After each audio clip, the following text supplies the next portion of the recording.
La personne qui va nous inspirer maintenant est Charlotte Girard-Fabre, une femme touche à tout. Équitation, judo, basket, ski, natation, handball, hockey sur glace. J'ai oublié de regarder mon papier tellement elle a fait de choses. Et ça ne vous suffit pas. Elle s'attaque aussi à l'arbitrage jusqu'à arriver au niveau international. 6 championnats du monde, 2 Jeux olympiques. Et ce n'est pas le plus fou. Elle fait tout ça en ayant une vie professionnelle à Plateau, où elle est dans l'administration, salariée, entrepreneur. Dingue! Alors Charlotte, écoute, je suis tellement impressionnée qu'il faut absolument que je te demande, par rapport à ta carrière de sportive de haut niveau et d'arbitre international, quelles sont les 5 clés que tu as envie de partager avec nous? C'est quand même simple mortel. Alors, je dors et je suis une simple mortelle. J'essaye de toujours faire en fonction de 5 piliers d'expertise et de 5 choses qui m'animent en fait. La prise de décision, parce que je suis une arbitre, donc c'est classique. Et puis pour manager tout ça, il faut prendre des décisions. La deuxième, c'est la gestion des temps. Ben oui, pour faire tout ça, il faut apprendre à gérer son temps. Le temps court, le temps moyen et le temps long. Le troisième, ça va être la gestion des conflits, des crises, parce que il va falloir expliquer à tout le monde que je suis jamais là pour les anniversaires, pour tout ça. Ah, donc il n'y a pas de crises sur le terrain, c'est sur les crises à l'extérieur? Finalement, les crises sur le terrain sont beaucoup plus faciles que les crises à la maison. D'accord. Le quatrième, ça va être le transfert de compétences. Il faut toujours que j'apprenne quelque chose pour l'emmener dans un autre monde, d'un sport à l'autre, d'une entreprise à l'autre, etc. Et puis le cinquième, c'est vraiment la diversité. C'est ce qui m'anime. En faisant tout ça, je rencontre des gens fantastiques. Je suis moi-même jamais dans les cases et c'est le pilier de tout ce que je fais. D'accord. Et d'ailleurs, comment tu as réussi? Parce que j'ai envie de creuser un petit peu justement ces histoires de conflits. En réalité, tu as eu une carrière dans le sport et tu as une carrière dans la vie professionnelle. Comment tu as réussi à concilier les deux? Est-ce que tu as été obligé de faire des sacrifices? Alors, pour les gens de l'extérieur, c'est des vrais sacrifices. Pour moi, c'était simplement des choix qui étaient stratégiques. C'est-à-dire que je n'ai pas pu faire une carrière, dans un premier temps, une carrière professionnelle de haut niveau, parce que j'avais une carrière sportive de haut niveau. On ne peut pas faire les deux. Donc, il faut faire effectivement un choix. Peut-être un sacrifice. Moi, je ne l'ai pas vu comme ça. D'accord. Tu l'as vu comment? Moi, je l'ai vu comme un choix raisonnable, raisonné et tout à fait en conscience. C'est-à-dire qu'à partir du moment où on a choisi quelque chose, on a aussi fait le deuil d'autre chose. Et donc, on file. Je suis un peu comme toi, Virginie. J'avance. En fait, j'avance. Peu importe ce qui se passe, j'avance. Donc ça, c'est vraiment quelque chose. C'est gérer ces choix-là, c'est vraiment ça. Et puis, la gestion de conflits, c'est facile. Oui, c'est l'assertivité, mais c'est aussi énormément d'observation. Et c'est grâce à ça que j'ai pu m'adapter à des boulots. Oui, des fois, c'était des boulots alimentaires pour pouvoir aller faire des championnats du monde ou des Jeux olympiques. Mais c'était aussi autre chose. C'était toujours avoir cette volonté de bien faire, de performance. Et quand on est inscrit comme un driver performance, en fait, on le met partout. C'est ça. Les conflits ne nous résistent pas. J'adore.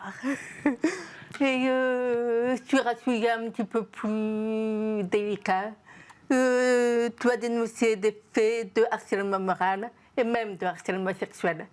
Et ça t'a ploté ta carrière internationale. Comment tu peux expliquer ça aujourd'hui? Comment l'expliquer? Je ne sais pas, il faudrait demander aux protagonistes. Ça, c'est vraiment ça. Mais en tout cas, j'avais fait le choix. Je savais que ça faisait 2 fois que je faisais les Jeux Olympiques, donc j'avais l'impression d'avoir un totem d'immunité. Pas de chance, c'était pas tout à fait ça. Mais par contre, j'ai pendant 10 ans aussi caché les choses. J'ai absorbé toute ces agressions sexistes, ce harcèlement moral. Je l'ai absorbé parce que je savais où je voulais aller. C'était une question de choix en conscience, une fois de plus. C'est pas bien. À un moment donné, je me suis dit, il faut parler. J'ai peut-être le plus gros palmarès de l'arbitrage français du hockey sur glace, mais à un moment, il faut aussi que les générations futures et les gens comprennent qu'on ne peut plus, maintenant, à l'ère de MeToo et post-MeToo, garder ça pour soi. Et d'ailleurs, comment tu as géré justement cette annonce et cette gestion du je n'y vais pas, qui a été le déclencheur? Le déclencheur, c'est de savoir que je partais pour la 2e fois aux Jeux Olympiques, chose qui est pas toujours évidente quand on est arbitre d'un sport collectif. Faire 2 fois, c'est gros. Donc c'est ça qui a déclenché. Je me suis dit, là, je suis vraiment plus proche de la fin de ma carrière que du début, et donc je peux prendre cette parole. Je savais très bien que ça allait être l'enfer, ouais, un tsunami. Je l'avais forcément pas anticipé comme il est arrivé. Je pense que n'importe quel lanceur d'alerte vous dira j'avais envisagé ça, ça, ça, ça, et puis c'est autre chose qui s'est passé. Il y a eu un burn-out à la fin. Il y a eu une Charlotte au fond de son canapé pendant plusieurs mois, totalement inerte. Hein. Il faut l'avouer. Aujourd'hui, on me voit, ouais, c'est cool. Mais c'est une épreuve à passer et il faut se rendre compte qu'on ne sort jamais indemne, mais toujours plus fort. Merci Charlotte.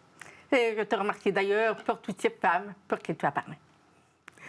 Et aujourd'hui, tu interviens à notre prix comme conférencière et tu accompagnes les dirigeants sur la vision, la prise de décision, la gestion des conflits.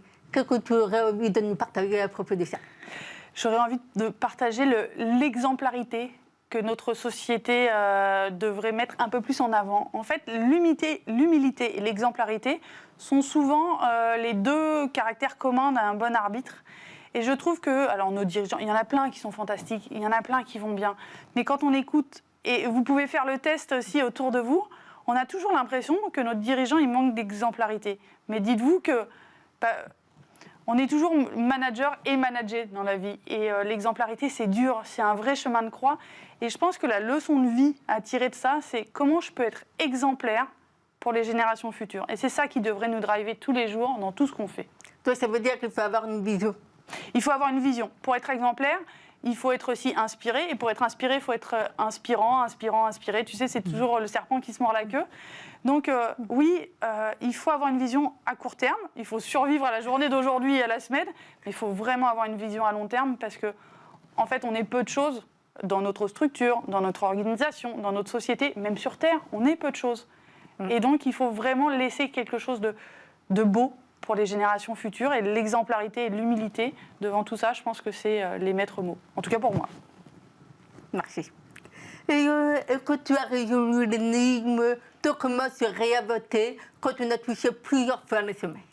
Eh ben non. Eh ben non, quelle déception. Je suis en pleine crise moi-même de vision parce que je me dis, ben voilà, j'ai fait 2 fois les Jeux Olympiques, mon driver principal n'est ni l'argent, ni la lumière, etc. C'est vraiment la performance. Et comment aujourd'hui je me réinvente avec des piliers de performance à aller atteindre, c'est toujours très compliqué. Alors je pense que si on avait une recette magique, tout le monde irait bien sur cette planète, tout le monde aurait une vision super lointaine.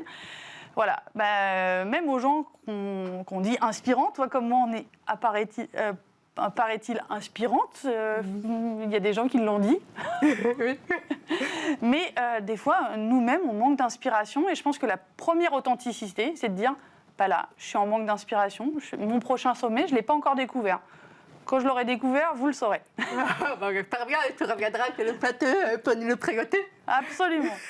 Mais merci beaucoup Charlotte pour ce partage qui a été inspirant, passionnant, fabuleux.